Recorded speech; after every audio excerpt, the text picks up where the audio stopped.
Lalin, kumusta na yung paghahanda ng mga otoridad sa Negros Island para sa nalalapit na eleksyon?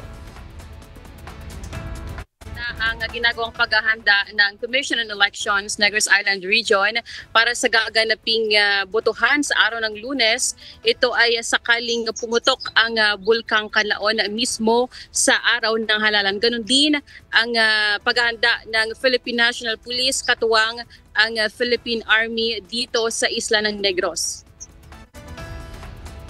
Tiniyak ng Commission on Elections Negros Island na makakaboto pa rin ang mahigit 100,000 mga registered voters sa isla ng Negros sakaling pumutok ang Bulkang Kanlaon.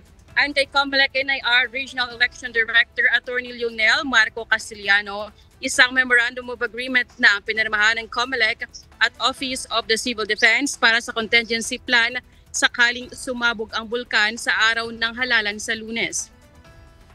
Pero dapat mauuna muna ang kaligtasan ng mga residente kasunod ng kanilang pagboto dahil maaari naman itong ma-postpone pa sa loob ng 30 araw kung kinakailangan. Ayon naman sa Office of the Civil Defense, may mga nakahanda na mga sasakyan ng mga LGU para ilikas sa mga residente.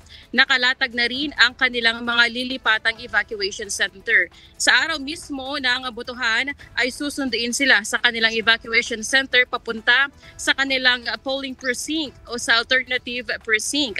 Sa kasalukuyan, nanatili pa rin ang border checkpoint ng Philippine National Police sa loob ng 6-kilometer danger zone. Pinapayagan namang makauwi saglit ang mga residente sa kanilang lugar pero maigpit ang monitoring sa kanila ng mga camp manager para matiyak na makakabalik pa rin sila sa kanila mga evacuation center. Sa ulat ng COMELEC, 24,362 registered voters ang apektado sa ilalim ng Alert Level 3 habang 111,461 na botante naman ang maapektuhan sa buong isla ng Negros kapag itaas sa Alert Level 4 ang bulkan.